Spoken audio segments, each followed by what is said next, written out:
Okay, hello. Now we'll talk about an architect who is very famous, and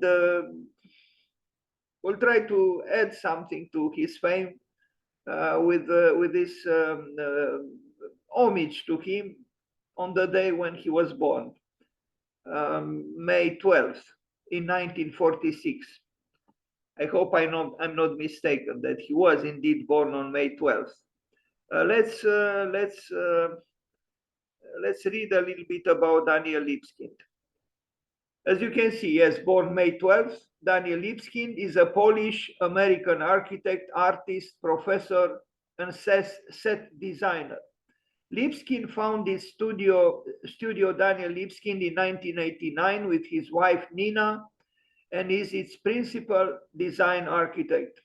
He's known for the design and completion of the Jewish Museum in Berlin, in Germany, that opened in 2001. On February 27, 2003, Libeskind received further international attention after he won the competition to be the master plan architect for the reconstruction of the World Trade Center site in Lower Manhattan, although in the end it was not him who built the World Trade Center, but SOM with David Child.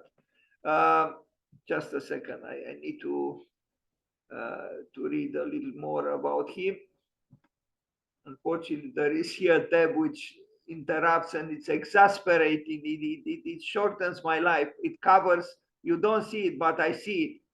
I can't read the first line because there is a message from Zoom which says you are screen sharing and stop share, and it covers the first line. I cannot read it. I can only read other buildings that, and then I see extension to the Denver Art Museum in the United States, the Grand Canal Theatre in Dublin, the Imperial War Museum North in Greater Manchester, England, the Michael Lee Chin Crystal at the Royal Ontario Museum in Toronto, Canada, the Felix Nussbaum House in Osnabrück, Germany, the Danish Jewish Museum in Copenhagen, Denmark, Reflections in Singapore, and the Vol Center at the Bar Ilan University, Ramat Gan, Israel.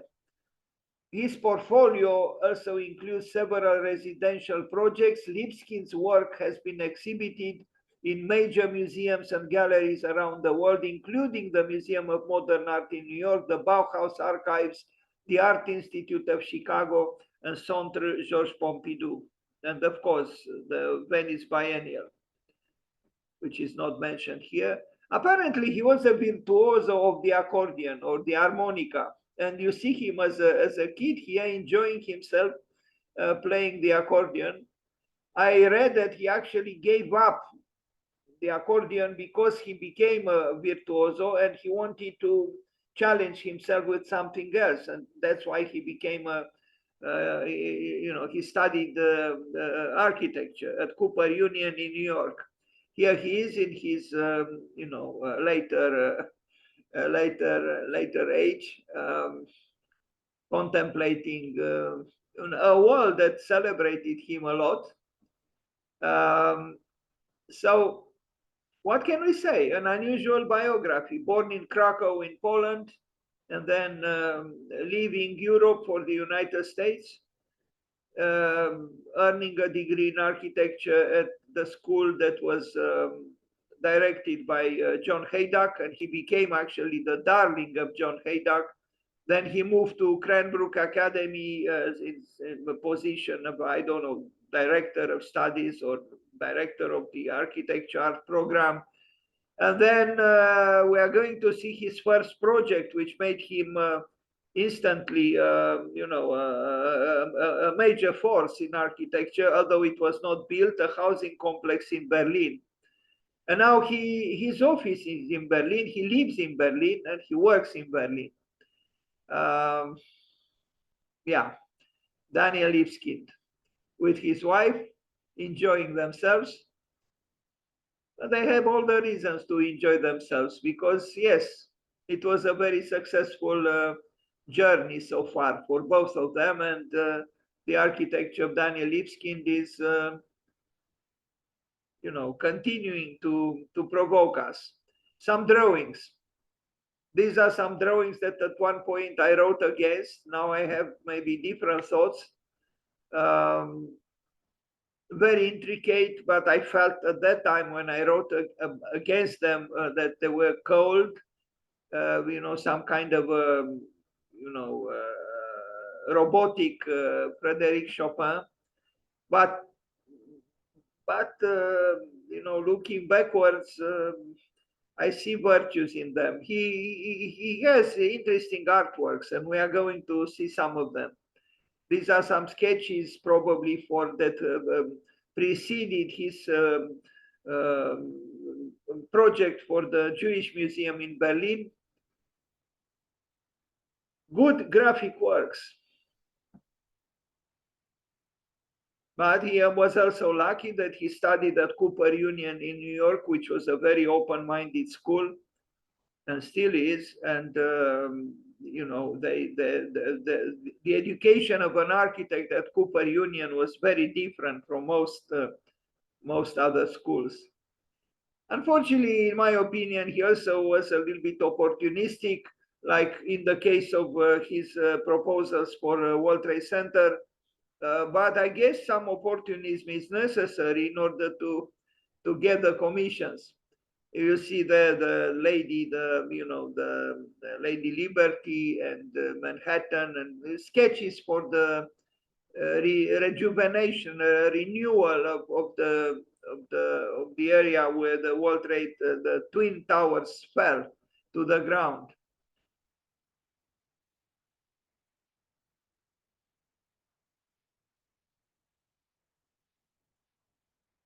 Very good graphic works. This kind of architecture is his trademark, his signature architecture, although sometimes he builds differently, but most of the time you can recognize a building by Daniel Libeskind because of this kind of triangular deconstruction. This is the project that brought him to the attention of the international audience. The City Edge competition, Potsdamer Platz in Berlin from 1993, so almost 30 years ago. And a most unusual housing complex, which tried to evoke, the drama of Berlin. And was he in search for some kind of a narrative architecture? Perhaps. Just like Zaha Hadid, who won the Peak competition in Hong Kong. Around that time, I'm wrong. Actually, Zaha Hadid won that competition about 10 years earlier. But it's not an accident that Zaha Hadid and Daniel Libeskind were both members of the 7, not samurai, but the 7 deconstructivists who showed their work at the Museum of Modern Art in New York. Around that time, 1993, 1992, 1994. So this was a competition entry, and he did a work that even by today's standards seems, alarmingly different, not to say, not to call it in some other way. I mean, that's not how usually architects design a housing complex.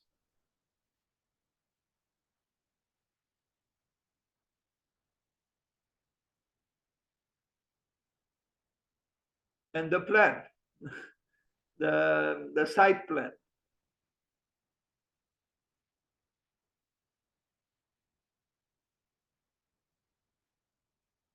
A reaction to an urban context and a reaction to the history of Berlin, not attempting to hide the drama of that city. And so, his work is intensely externalizing, that drama that better be faced than hidden. Now, the Jewish Museum in Berlin, which you probably know, is a work that consolidated his, international status or stature. And I visited it. Many people visited it. Of course, you see the old building, and he did also the roofing here above the courtyard of the old building. But his Jewish museum, his signature Jewish museum is this part of the building, but they are connected, the two. Not far from this building is there are three buildings built by John Haydock, his professor, maybe his mentor for a while. But the prodigy, the student became more famous than the professor, and maybe that's how it should be. Maybe. Anyway, the Jewish Museum in Berlin, it has a very large number of different or distinct windows. I read that, I don't know, either probably 11,000. 1,000 seems to be a small number. Maybe I'm wrong, but whatever, 1,000 or 11,000 is still a large number of, idiosyncratically different windows. They are graphic, incisions in the flesh of the building.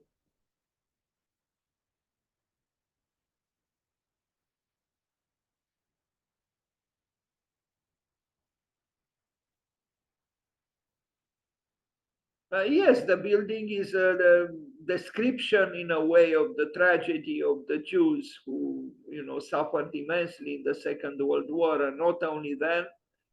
And look at this building, the old building, all sure of itself, so-called classical, stable, unquestioning. Well, the building by Libeskind is protesting, and that's he wanted to make a building that says no, that protests.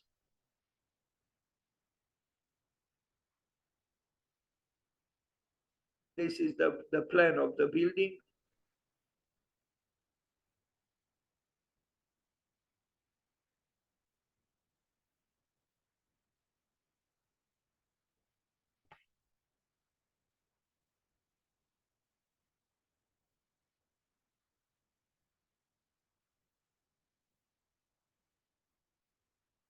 And this is the Paul Celan courtyard, a very important poet. I think on Wikipedia he is presented in a incredible vicinity. Goethe and Hölderlin and Paul Celan, born in Chisinau.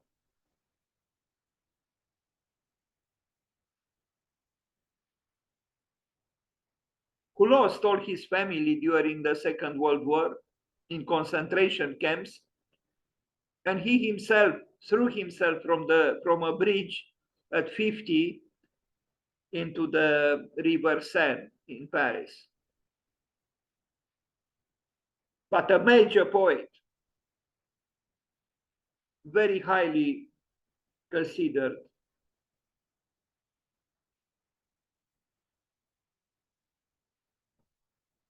Somebody who worked for Daniel Libeskind told me that there are plenty of books in the office of Daniel Libeskind, and they were allowed, even invited, to open books, to read, to comment on them, discuss them, and so on. That like the book was very present in the activity of the office. The Jewish Museum, Daniel Libeskind.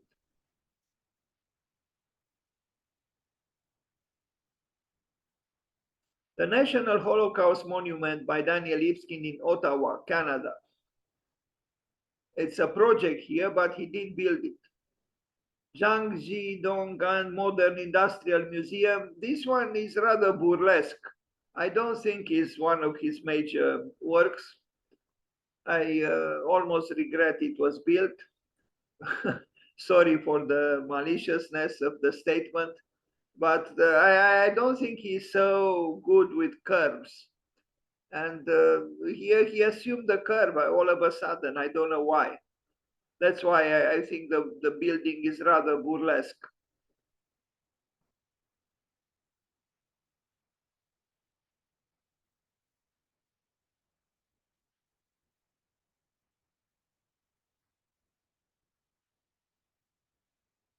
Lots of steel there. It's certainly not a sustainable building, but at the time when it was built, there was a concern for sustainability. And yes, in general, Daniel Libeskind is not a sustainable architect. I don't think he will change. I think he will continue to build in this way. Doesn't matter what.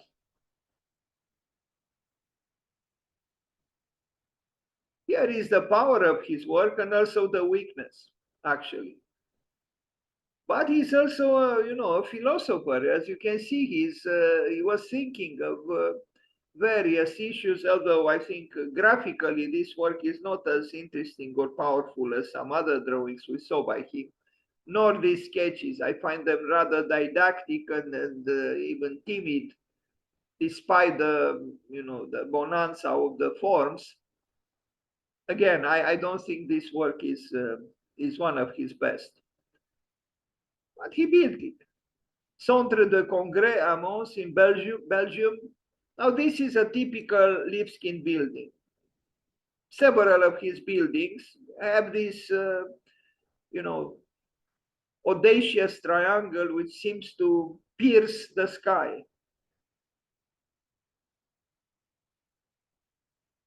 Maybe too conveniently, I mean, there is a certain level of exhibitionism here and of, not quite, I mean, acrobatics sometimes are adding something to a building, but when they repeat themselves almost obsessively, you begin to get tired of such acrobatic architectonic gestures. Otherwise, the building is not very, acrobatic, to repeat the word, but is in that corner is repeating actually himself. Now, this pavilion built in Milan is rather interesting because he tried to create a pavilion that evokes a dragon. And being the China pavilion, the Chinese pavilion, I guess it works. This is the plan of the pavilion in Milan. Was some kind of an international event, an expo, a world expo. And you are going to see pictures a bit outside. I have a problem with this building. It's indeed dragon-like, but not the top part and not these floors. But I understand, humans like to walk on horizontal slabs. But at the top, the dragon is simply, killed in this rather uninspired way. This flat roof doesn't quite work well with the building as it appears from the eye of the level of the eye. And you are going to see the building. Here it is. I like it if I make abstraction of the flat roof. There is a problem, I would say, but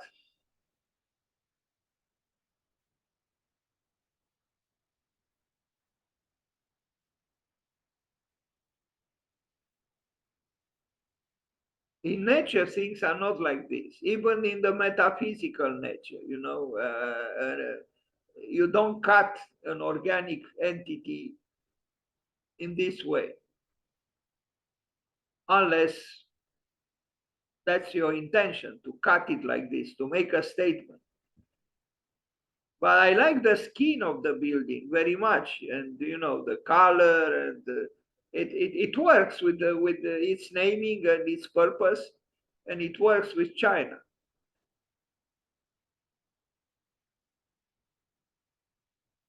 Daniel Libeskind in Milan, a rendering.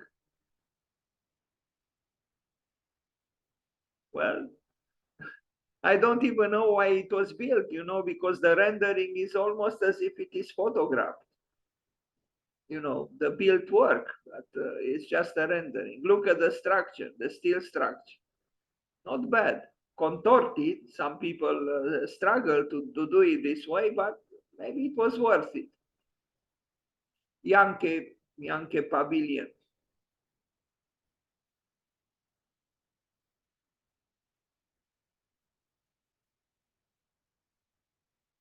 And the inside.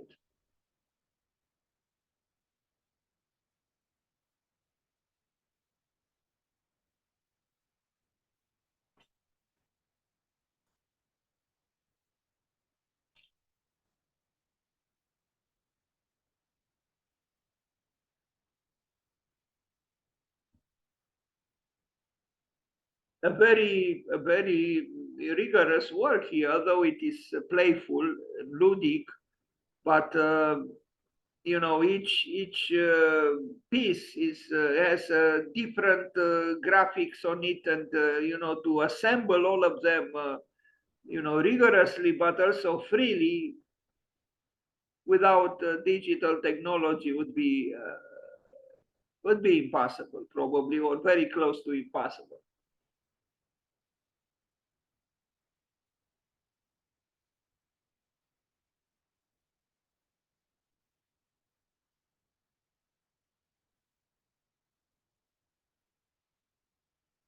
The dragon.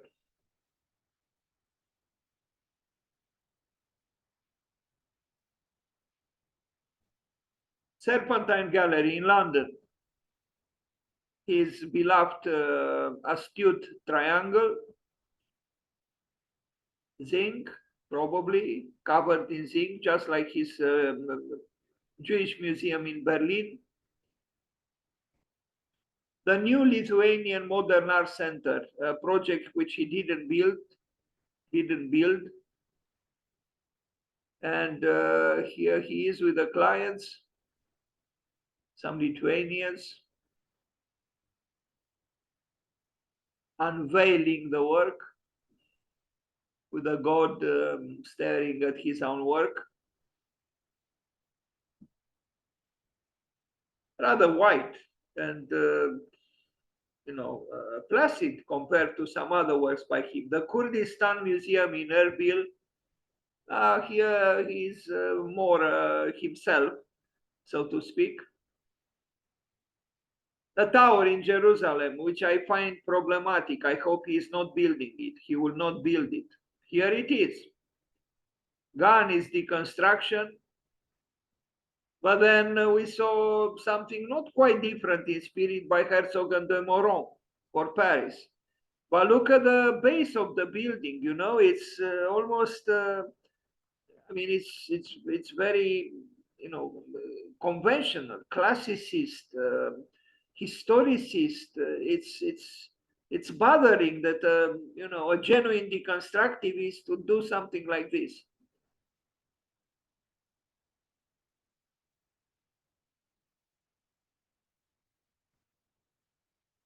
Is it a modest building? Of course not. In a certain way, but no, his first project, that housing project in Berlin, was not modest either, but at least there was some kind of protesting. Here is, I don't know, it's just, between this and that hotel in the capital of North Korea, it's a very short distance. The artist is supposed to fight for freedom and equality, democracy, non-conventionality. And here we see a structure which seems to advocate centralized power. It's a sign of a centralized power, if not authoritarian power. Very, very questionable work by Daniel Libeskind. I wonder what Dr. Freud might have said about this change. Vilnius Beacon, another project that was not built.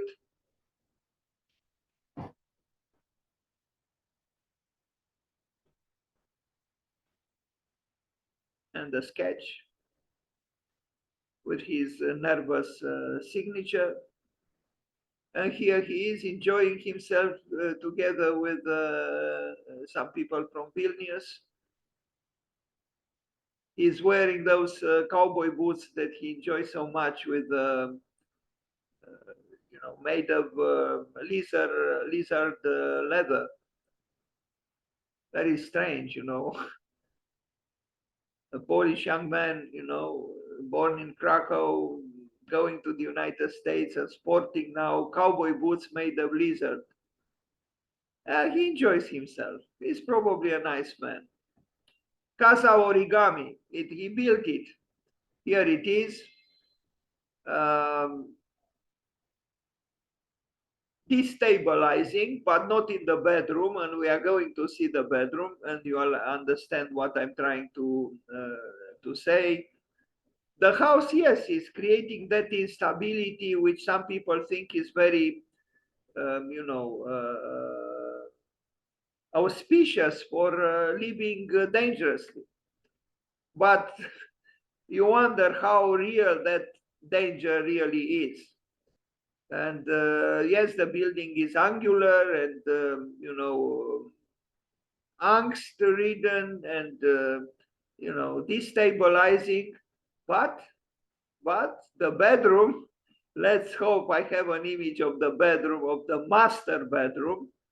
Otherwise, of course, you have a library and you have books and, you have slanted surfaces and so, but again, we are going to arrive, I hope, to the bedroom.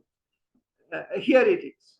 Now, I'm very sorry, but when I see this bed, triumphalist as it is, with perfect symmetry, with those two lamps left and right, and not to speak about the pathetic material. Now, you could say he didn't design, or he was not responsible for the material of the cover of the bed, but I'm not sure that he didn't know about it. I like to imagine that he was aware of what was going on in the building.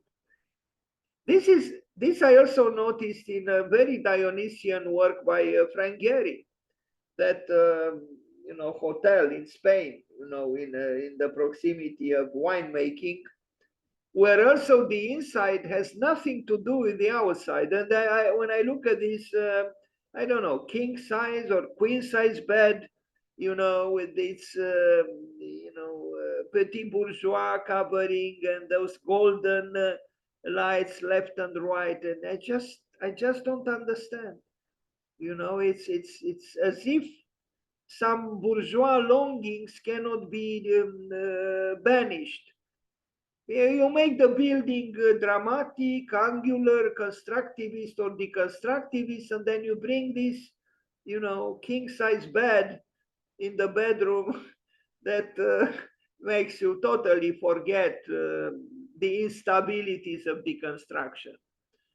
I mean, look at the plan of the building and look at the bed with those two pillows and the perfectly symmetrical, golden lights on the nightstands. Incredible. It's just incredible. And look at that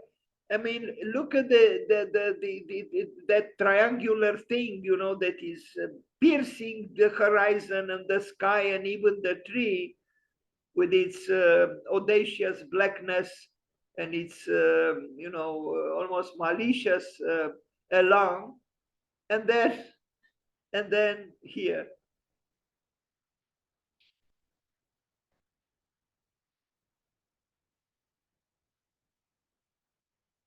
And you even wonder what is his true nature actually. But that bed actually connects to that inappropriate pyramid he proposed for Jerusalem, I would say. Otherwise, of course, it's interesting, a large sofas, and you can have lux, calme, voluptate. Well, not so much calm because of the clashing forms, but if you get tired of clashing forms, you jump in the king size bed and you forget about that angst. Look, the bed is at the end of the corridor.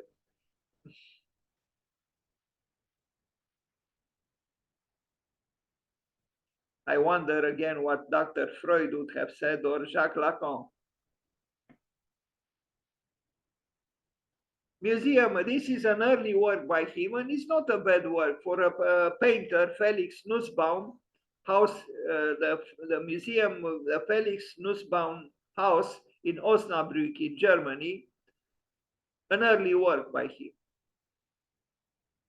I almost had the chance to have an exhibition here with the entries for a competition. I launched a house for Albrecht Dürer. It was to be in Osnabrück, but it didn't happen in the end. At least here he uses wood, which is a nice change.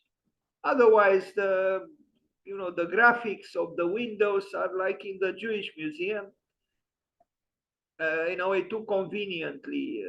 But there are some particulars here, some changes compared to the museum in Berlin, the Jewish museum. Libeskind in New York. Here he is. On the left, the mayor. On the right, the governor of New York. And him explaining how the tower, the World Trade Center should be built.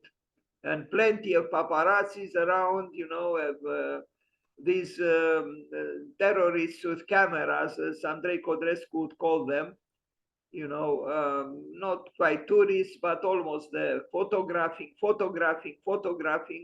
the famous work. In the end, he didn't build it. It was David Childs from SOM who built the new World Trade Center. But again, here is Daniel Libeskind, and on the left, Bloomberg, the mayor of New York, and on the right, the governor of the state of New York. It lasted for a long time, the implementation of the works in that area. And here they are.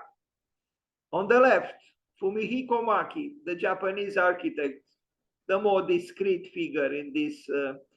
This is a developer. I forgot his name, although he's very famous. The gods will probably never forgive me for not remembering his name. The governor of New York, the very pleased. You even wonder, how could people smile so happily? Here is Mr. Foster, Sir Norman Foster and Sir Richard Rogers. They all smile, forgetting the incredible tragedy that happened at the World Trade Center. No, I mean, I don't understand. They are having a party here, but more than 3,000 people died. The towers fell, and they are having fun. The only one who is more discreet and more serious is Fumihiko Maki. Bravo to him. But the others, they sadden me. They really do. And this is what he proposed.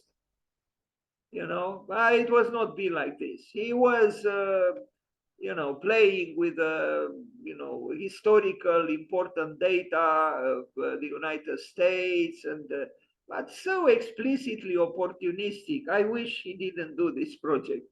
Well, in the end, it was not built, and it was built, this tower, by SOM and David Childs. That's it.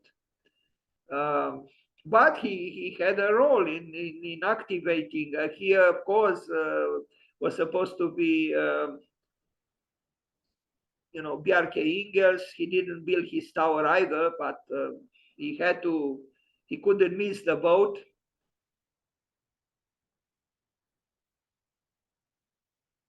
Although I'm not very sure, maybe another architect, because I think I could be wrong, but Bjarke Ingels also proposed something I think this was supposed to be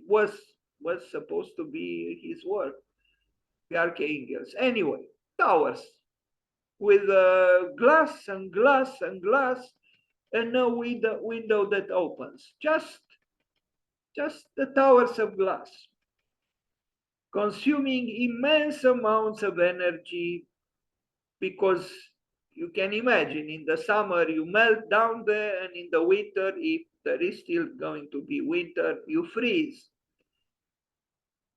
And I don't know, it actually saddens me when you consider the tragedy of that event, no? September 11th.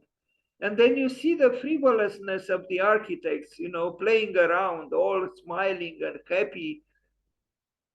It's almost like dancing on grapes. And the tower, as it was built by SOM and David Childs, the designer, and the sketch by Libeskind for the tower that he proposed. And here he is with the books around him, and I like the fact that he has books around him. That's very nice. And you can also contemplate his famous cowboy boots made of lizard leather.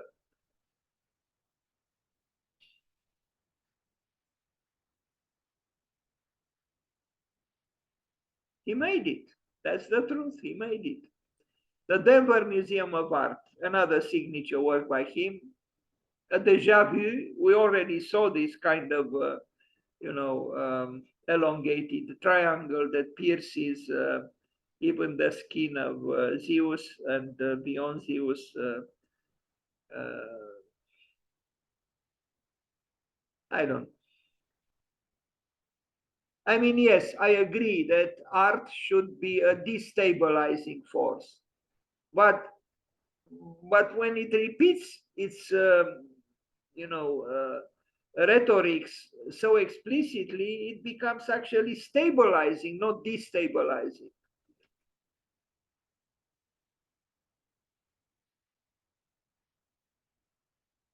I think other people too are questioning the validity of this rather simplistic and almost unfelt expressionism, because it's not really an expressionism. It mimics expressionism.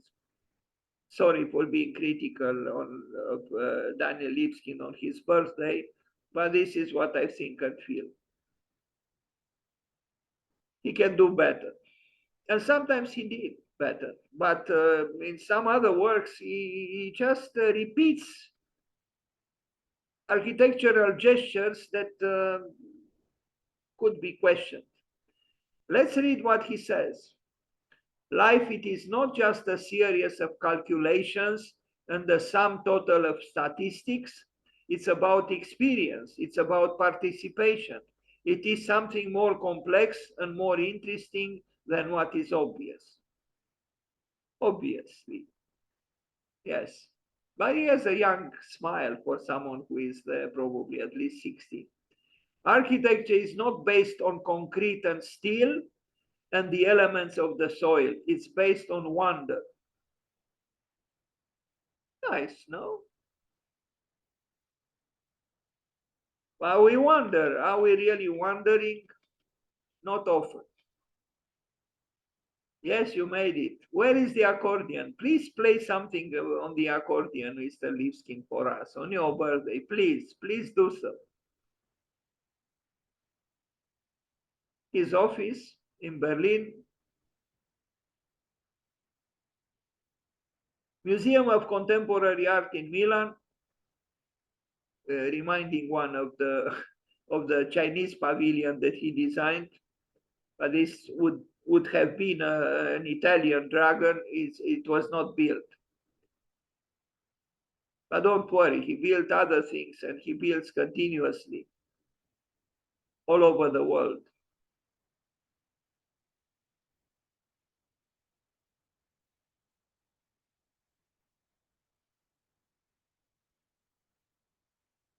Leonardo.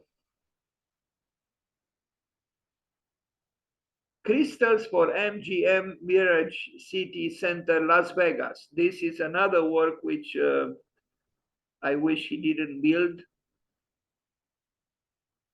because I don't think we can learn anything from Las Vegas. Sorry, Mr. Venturi. I don't think we can learn. Well, we can learn something. That is how not to build and how not to live. You know, to elevate the rank, the stature of some kind of an existential model. Las Vegas is to say that. Wait a minute, you know, the terminal of all human activity is losing your money in the casino. So he built this thing, which is a giant mall. But as Andrei Codrescu said, you know, we replaced the Berlin Wall with the Berlin Mall. So the mall is the mall, the supreme proof of our independence of thought and action. The supreme model of existence is shopping sufficient raison d'être? I don't think so. And this tumultuousness is, in my opinion, very frivolous. Where people with money go there, and there are probably very expensive designer little shops there, where a belt costs 2,000 or 5,000 euros or dollars.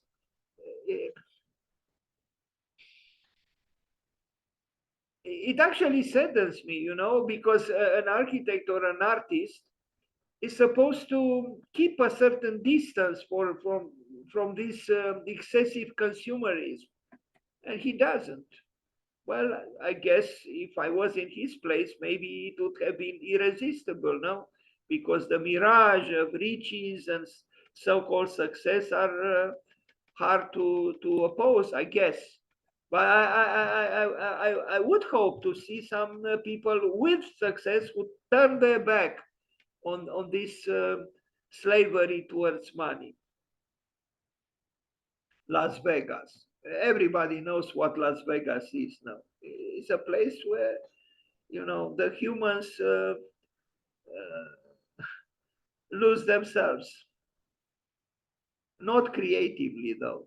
But I know that Dostoevsky himself lost money at the roulette, at the casino. So, and I did too one day.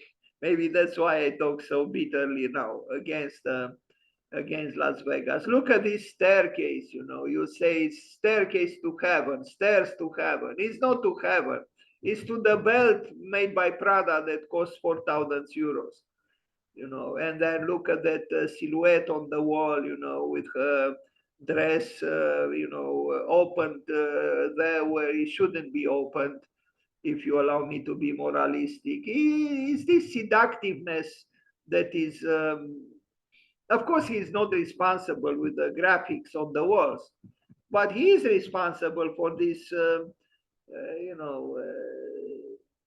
suspiciously sweet staircase, with pink and some ornaments on the steps, and it's just horrid. Actually, I consider it horrid. Sorry. Las Vegas. And what is that? The deterioration of Russian constructivism into the consumerism of the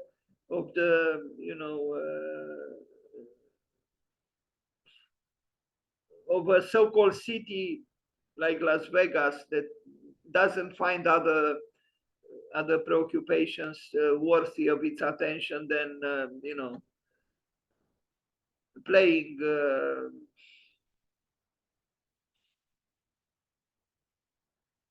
in casinos, where I learned they increase the level of ozone in order to make you feel omnipotent. So you would lose your money thinking that you can conquer everything in the world because there is an excessive ozone. That's what they do in casinos, I learned. But when the president of a country who also owns casinos is or was, what do you expect? Las Vegas is is a, a quotable city, even by architects like Robert Venturi. Learning from Las Vegas. There is nothing to learn from Las Vegas. I'm sorry, Mr. Venturi. You were wrong. But that's where he built Libeskind too. And others, towers. All these towers are the towers of lying, you know. All these towers are built with the money stolen from the naive people who play in the casinos. And how else do you think they were built? And look at this, talking about sustainability, right? The icebergs are melting, the sea levels is rising. There is an incredible pollution in the world. There are hundreds of millions of people who have nothing to eat or very little. And look the excesses of electricity here. I mean, the amount of consumed electrical and otherwise is unbelievable. It's hard not to see the world in apocalyptical terms, contemplating the skyline and at night or during the day of Las Vegas, but not only Las Vegas. Strangely, there are people, even intellectuals, even artists, who love Las Vegas, including the faculty of SciArc in Los Angeles. I saw projects done in Los Angeles and they were very admired because of the great thing that this city is. It's nothing great here. I'm very sorry. It's just delusion. Phantasmagoria. It's not idealism here. It's the very opposite of idealism. All this, if we are to call it a city, was built with only one purpose: to milk as much money from the adoring naivete of so many people. Origami Swan, yes, it's an origami, I guess. Yakov Chernikov, I presented him a few days ago, but with a different spelling. Instead of I used the Y, but it's the same man, Yakov Chernikov, constructivist, who inspired Libeskind, but inspired also Bernard Tschumi and others. Kurdistan Museum in Iraq, he didn't build it, but he made a project. The pyramid in Jerusalem, we saw it. Let's hope it will never be built, because I find it pathetical, really. A historicist pyramid like that, maybe Philip Johnson could have done it, but I didn't expect this from the so-called deconstructivist Daniel Libeskind. Look, this is in North Korea, right? Well, what's the difference between this and this? Not much, really. It's about the same thing, except that here you have some lights on and here you don't, because who knows for what reasons. Essentially, it's the same thing. And even Herzog and de Meuron have had in Paris longings for something not dissimilar. The project, the sketches for the World Trade Center, and here he is again smiling at us. Yes, you made it. It's hard not to envy you, Mr. Libeskind, but not everything you do is great. I'm sorry. Although your smile probably is acceptable as a sign of of wonder, maybe. Royal Ontario Museum in Toronto. This work I like more than other works by him, although it's the same signature aesthetics, but it has a verve. It's vivacious, and in contrast with the old building, because he's good at this, where there is a dialectical tension between an existing old classicist, whatever, historicist building, and his interventions that climb over the building and cut it in two and so on. I guess Yeah, but if you saw this several times or many times, it becomes less powerful and less interesting. Yet in this case, I'm happy he built it. But when he repeats the same forms in Los Angeles for a very different function, you wonder, But shouldn't there be a difference between a museum, meaning culture, and a mall, meaning commerce? I think there should be. And yet, again, this building I like more than most of his other works. This one also probably has a few hundreds, if not a few thousands, individualized windows, but that's not the point. At night,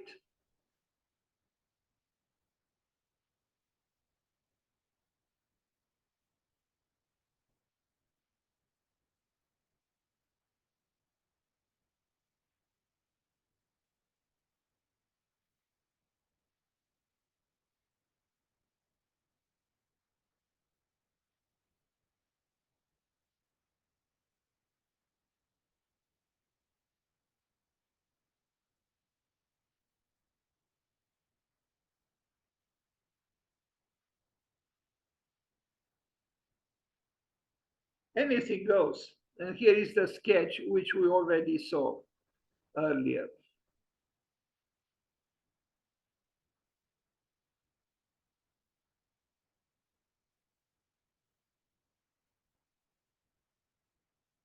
Winning design for Canadian National Holocaust Monument in Ottawa, and it was built. Here I think I have only the project. This work though, which I saw it actually, the Cincinnati, I saw it from far away, but I saw it. I like actually this apartment building in Cincinnati, Ohio by Daniel Libeskind.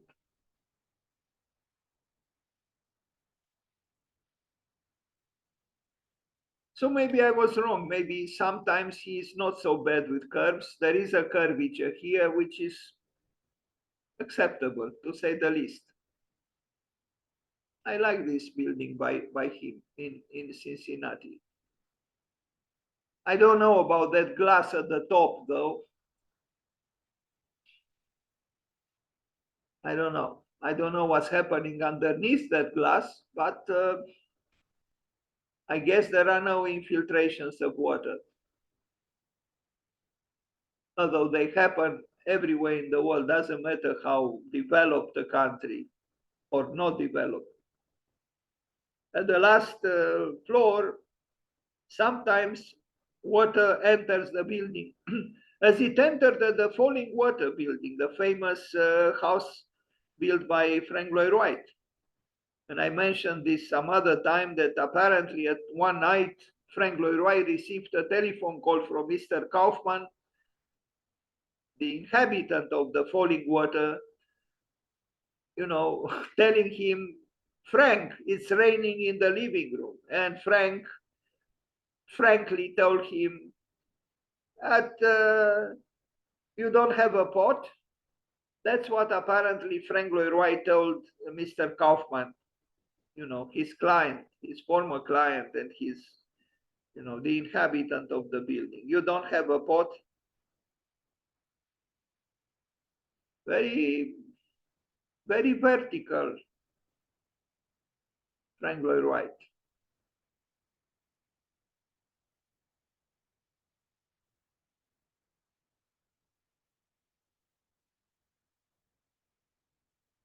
Now, of course, this building in Cincinnati by Daniel Libeskind doesn't comment in any way about the criminality of Cincinnati and the social problems they have. And that when I visited the city for a day, there were 14,000. Again, I like in the case of the windows of the Holocaust Museum, it was 14,000 or 1,400 condemned buildings. A strange reality in the North American cities. It's a good building, but just like the splendid arch built by Saarinen in St. Louis doesn't comment on the high criminality of St. Louis. This, mundane success by Daniel Libeskind doesn't comment on the problems of Cincinnati either. Architects are usually facing truth only sporadically and partially. They enjoy their art if they can, but they don't comment on social problems or political problems. The building, I guess, is okay, but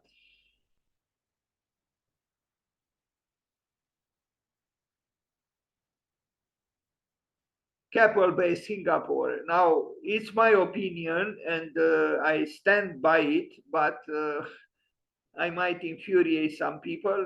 In my opinion, he is not good at building skyscrapers. The thrill of wealth. Now, what do we see here? The idyllic waterfront living by the marina that Daniel Libeskind built, while wearing, of course, his cowboy boots with leather made of a lizard, a killed lizard. What do we see? What do we see on the boat? A happy pair prior to their divorce. But this is the happy moment. Now, so happy, in fact, that the lady even lost one shoe in the process of externalizing her happiness, looking at the rather pathetic towers by Daniel Libeskind. Here they are. Someone told me who visited Singapore, I didn't, that they're actually not bad. But what I saw in magazines, in photographs, I don't know, for me, this kind of flaccid towers make me discouraged, not encouraged. They are, or am I changing? They say that you become what you hate. Now I'm a little bit less acid in my criticism. But I remember, I was quoting from myself, actually, when I criticized these towers. Now, yes, maybe I'm getting older and, I have less virulence in my criticism. I do think that Daniel Libeskind doesn't quite know how to build a tower. Or am I wrong? Now I'm beginning to bite my own tail. Would I want to live in one of these towers as they are? I'm not sure. On the other hand, Singapore, the Switzerland of Southeast Asia, a very rich little country. But there is some poverty there too, with people sleeping at the bottom, in the shadow of the big trees. Anyway, and this is the sketch of Daniel Libeskind, and this is the result of the sketches.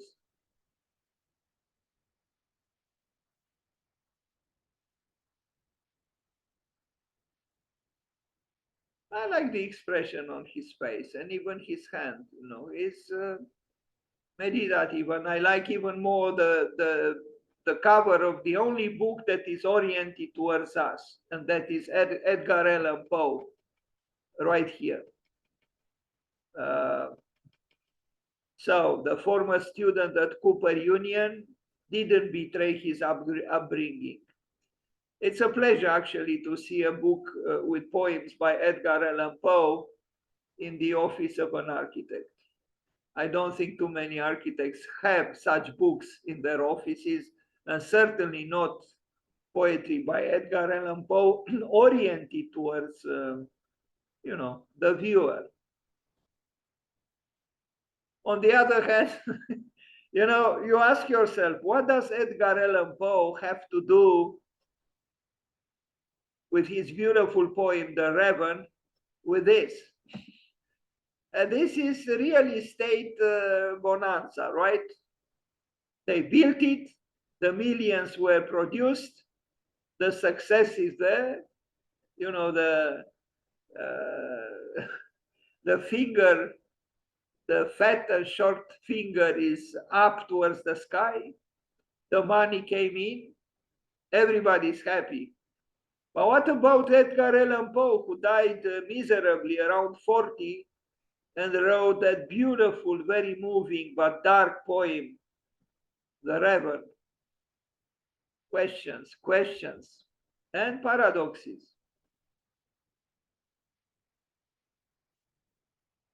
Maybe even incongruencies. Now, if I look at this drawing, again, I become alarmed about these skyscrapers, which are flaccid. That's how I call them. They are flaccid, you know, and I'm not promoting in any way,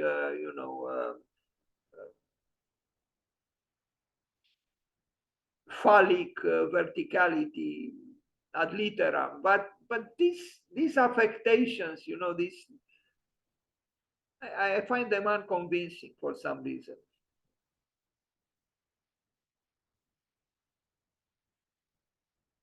Yes, Mr. Libeskind, happy birthday to you. Cabin, metro, hotel, drama in a cup of tea. Hotel, cabin, metro. You can imagine how much a room there costs. Glass, glass, and glass again. And the boots of the creator made of lizard leather.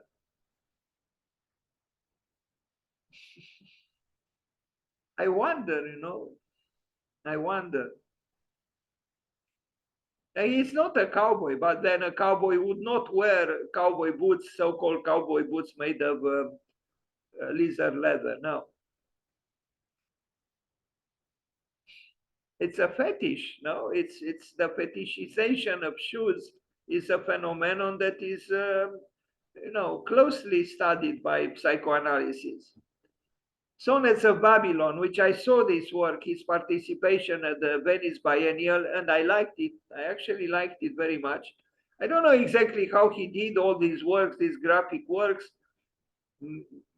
Maybe he did them himself or with some people and enlarged them, but they are nice.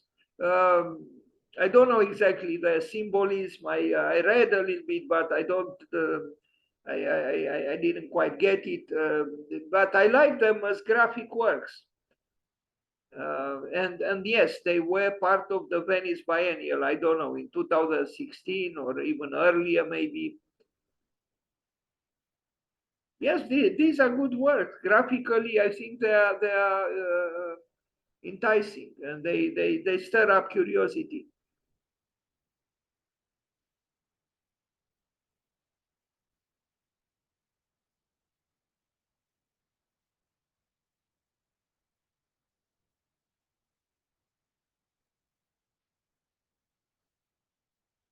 Well, we are back in Canada. Just a few more images before we close shop, before we end. And here he is again. And I mean, here he is now, although we don't see his head. And here we see him as a child with the harmonica or the accordion in 1955 in Krakow, in Poland. Did he imagine at that time when he was playing the accordion how his life would be? Probably not. But you see how life is, you know, you play the accordion, and I don't know, he was then around 10 years old. And now he's, you know, one of the stars of the architecture pantheon. And he's highly successful and polished and ornated lizard cowboy boots only prove it. So this is what he said: developing architecture beyond the traditional tautologies we are given historically, an architecture that is dynamic, and moving forward and operating in a new set of interests that are not just old modernist interests, but have to do with history, culture, literature, philosophy, with art in general. Yes, with art in general. It is an exploration of creativity and the humanistic tradition of architecture, which means that architecture is, of course, a scientific field, a technical field, but it is equally part of the humanities in the sense of ideas, philosophy, literature, poetry, geometry, astronomy, and so on. And Architizer or architizers ask him, what is your advice for young architects who might be in this experimental stage now as they progress towards or to bigger projects and spaces? And this is what Daniel Libeskind said. Take the risk. Don't just get involved in the buildings, but pursue your ideas for your development, even if it doesn't just have an immediate application. At the same time, I think that experiment is really fantastic because it does lead you, if you follow that path very rigorously and in a very disciplined way. I put a great value on this. Actually, I wouldn't call it experimental because experimental is more scientific. It either works or it doesn't. I would call it more of an adventure in the pursuit of your passion for architecture. Let's read this phrase again.